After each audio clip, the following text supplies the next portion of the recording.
Ngoné Gueye Babou. Je suis médecin interniste en charge de la prise en charge des patients diabétiques à l'hôpital régional El Hadji Ibrahima Niass de Kaolack.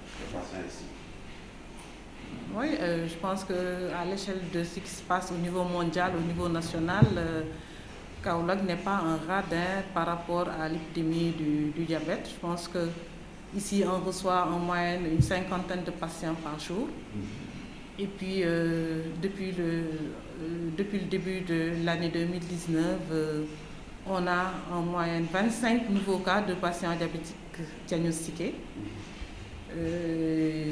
Depuis le début de l'année, on a 3776 patients qui sont suivis régulièrement dans le service. Je pense que ce qui mérite d'être fait et qu'on n'a pas encore fait, c'est vraiment des études sur la prévalence au niveau régional.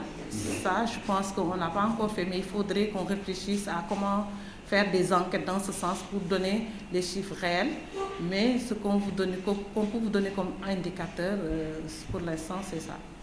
Est-ce que les médicaments sont disponibles à Kaolack? Oui, les médicaments sont disponibles. L'essentiel des médicaments dont on a besoin pour la prise en charge des patients diabétiques sont disponibles à Kaolack. Effectivement, beaucoup d'avancées ont été faites déjà dans la prise en charge. Il faut reconnaître que depuis novembre 2018, avec l'avènement du centre du diabète,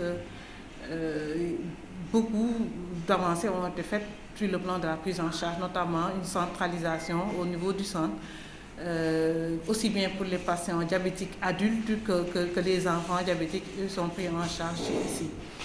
Mais cela ne suffit pas. Je pense que vous avez vu un peu comment ça se passe dans la salle d'attente. Les malades viennent très tôt le matin, ils sont là jusqu'à 17h parce que les ressources humaines nécessaires pour prendre en charge rapidement tous les cas ne sont pas là. On fait comme on peut, on n'a pas de pause, on n'a pas d'horaire particulier, on prend les malades quand ils viennent, on ne renvoie pas de malades, on les prend quand ils viennent et on termine que quand on aura vu le dernier malade. Donc, mais ça, c'est dur pour le personnel qui est là déjà, c'est tout aussi dur pour les patients qui attendent 4 heures ou plus de temps pour être vus par un médecin. Je pense qu'il y a des améliorations qui doivent être faites dans ce sens. Je pense qu'on a porté le plaidoyer devant la plus haute autorité sanitaire du pays, de la région. Je pense qu'ils sont en train de s'activer pour essayer d'améliorer la situation. Et nous, on fait comme on peut en attendant que ça s'améliore. Oui, on reçoit des malades de la Gambie, de la Guinée de plus en plus, Guinée-Gambie, de la Mauritanie et puis de la zone centre.